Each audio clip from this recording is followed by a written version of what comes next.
Parshas Chukas, Tavshanai Zayin. So in Parshas Chukas, there's a lot of things to speak about. And over the years, Baruch Hashem, we've covered many of the inyonim on the Parsha.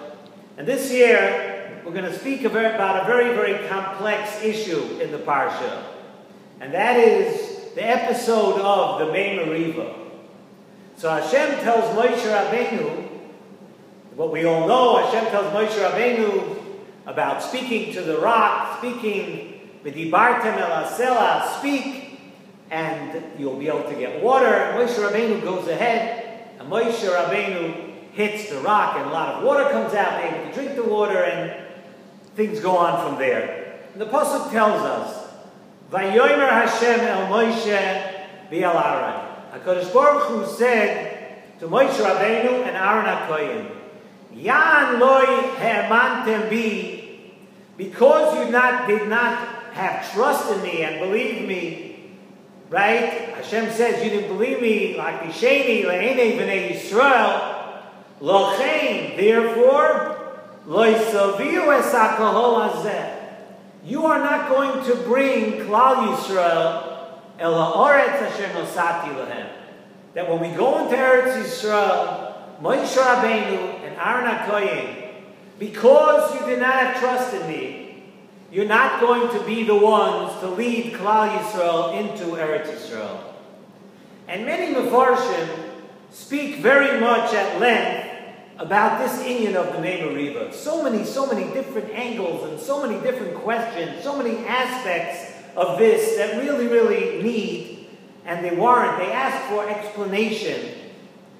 There's one particular Maimer Chazal which we're going to focus on, and we need to elaborate on it.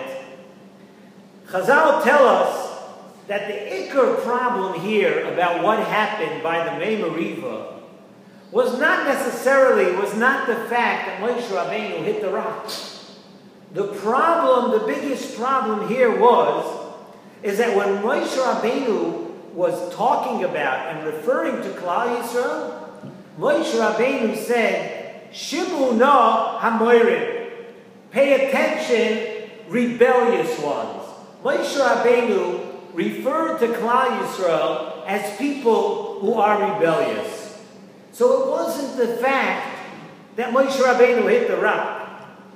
Chazal, Rashi tells us in Gemara Masechta Sanhedrin, Daf Kuf Aleph Amud Beis, that Shebe'avoin she'omar Shimu no hamoirim, because of the sin of Moshe Rabbeinu saying those words of Shimu no hamoirim, nenash, that's why Moshe Rabbeinu was punished.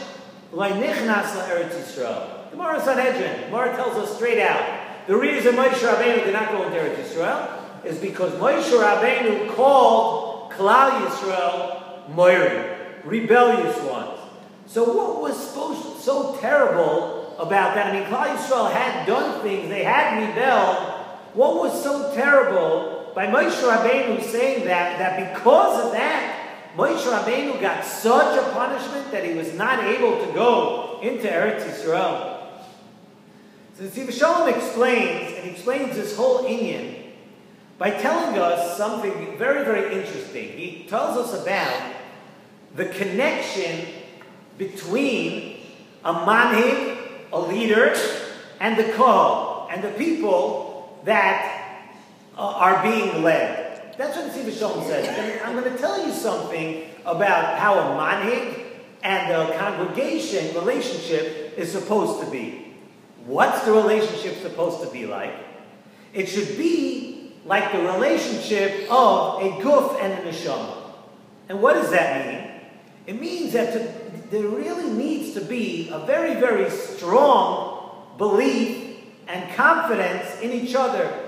In other words, Klal Yisrael needs to believe that the leader is capable and able to lift them up from any level that they're on, from any place and any situation. You need, if you're going to call someone your leader, someone's your Rebbe, somebody is your leader that you look up to, you have to believe that wherever you are, they are going to be there for you. They're going to believe in you. They're capable. You have to believe that they are capable of getting you out of any situation. That belief gives the leader the confidence. When you have belief in your leader, that gives the leader the confidence that is needed to influence and to lead the congregation. That's the one side of the relationship. However, says the Nesivos Shalom, it needs to work, and this is an unbelievable thought. He says it needs to work the other way too. Not only do you have to believe in the leader, but the leader needs to believe totally in the congregation. The leader needs to believe that every person that he is leading, every person in the congregation, has a part of Hashem in them. And even if they do something wrong, and they falter, and they do an Aveira, they still remain a piece of HaKadosh Baruch Hu. You still remain a Yisrael. You still are a holy Jew, no matter what you do, and no matter what kind of Aveira you do.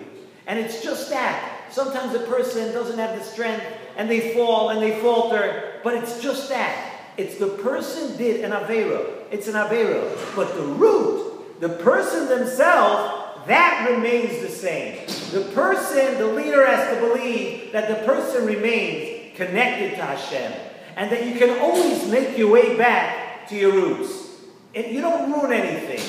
You did an Aveira, you did something wrong, but the connection to HaKadosh Baruch Hu is still there. And a leader needs to show, and he needs to know, that the job is to understand that and to be able, and to always want and feel that you are capable of bringing the people back. And even when they seem to have strayed very, very far, the leader needs to work on bringing them back. And if the leader lacks that belief that he's able, he doesn't believe in himself, that he's able to lead people back and have a good influence on people, then he cannot lead. You can't do that. It's a two-way street. You need to believe in the leader, and the leader, believe it or not, has to have complete confidence and belief in the congregation.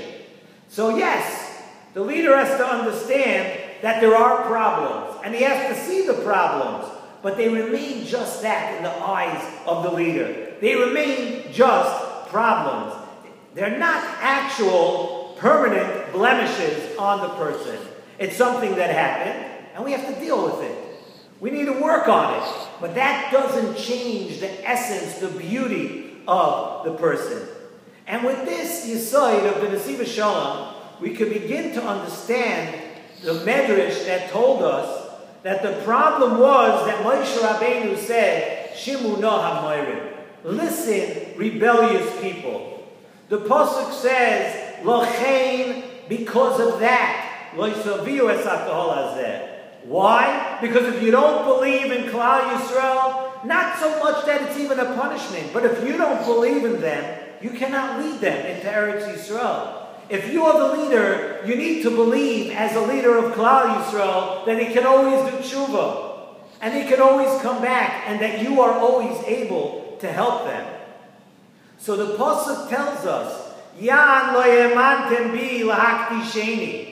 That there was a problem here, lo ye'emantem bi. There was a problem here of emunah. There was a problem of emunah. What kind of emunah? Emunah, the belief in Klal Yisrael, a belief in the koyach of Klal Yisrael, a belief in the strength and fortitude of each and every yid. That yes, they may have done something wrong, but they can come back. They can always turn it around and become better. You need to believe as a leader that within each yid there's an inner kedusha that can always be brought out. Like we've said many times, v'asu li mikdash, the pasuk says in Parshas Teruma, v'asu li mikdash v'shachanti b'soicham. And the Torah uses a lashon of b'soicham, not b'soichai, b'soicham, to tell us that within each and every person, b'soicham, in everybody, every person is a mikdash. Every person has the holiness. Within each person, there is that holiness.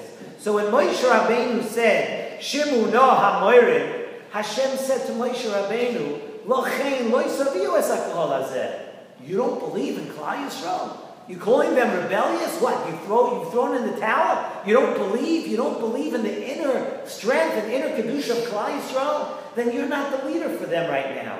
Somebody else is going to have to lead Klal Yisrael. We need to have a different leader to take Klal Yisrael into Eretz Yisrael. We need a leader now, one who believes implicitly in the inner strength. And of course, this all comes along with that we can't even begin to understand what Moshe Rabbeinu did and what Moshe Rabbeinu said. Moshe Rabbeinu, it was obviously there was a cheshbon for everything. But this is what HaKadosh Baruch Hu was telling Moshe Rabbeinu. And the Nesivos Shalom tells us one step further, and this is something we have to take out of this episode of the Parsha. Nesivos Shalom tells us that, this lesson carries on to every single one of us. And he says, you know what? The Yetzer Hara fights mightily to take the wind from beneath our wings. You do something, a person does an Aveira, the Nesivos Shalom says that what the Yetzer Hara wants is not so much, yes, he wants you to do the Aveira, but the main thing that he wants is that it should take away the belief in yourself. The Yetzer Hara wants that you should be down. And many times the Yetzer Hara is more interested of the result that happens afterwards, that you're down on yourself, that you're getting down on yourself. That's what the Yetzer Hara wants more than actually doing the Aveira. He wants you to think, oh, I'm done. I can't get up. And that, once the Yetzer Hara has you there, where you've given up on yourself, yes, a leader has to have belief in you. And in order to be a leader, he has to have belief in you. But you know what? You need to believe in yourself. You need to know what you have inside. And every person is so powerful inside. Every person has so much kedusha inside. Sometimes it's deeper inside. And we have to dig for it. But you have to believe in yourself. And you have to know you have such strength. No matter what you've done, and no matter where you are, you have the capability to turn it around and to come back. And that's the lesson we learn here from the Parsha. We learn the lesson of the relationship between the congregation and their leader. But most important, we need to know, yes, we have to believe in the leader. And yes, the leader has to believe in us in order to lead. But you know what? It's all contingent upon us believing in ourselves and never, ever giving up.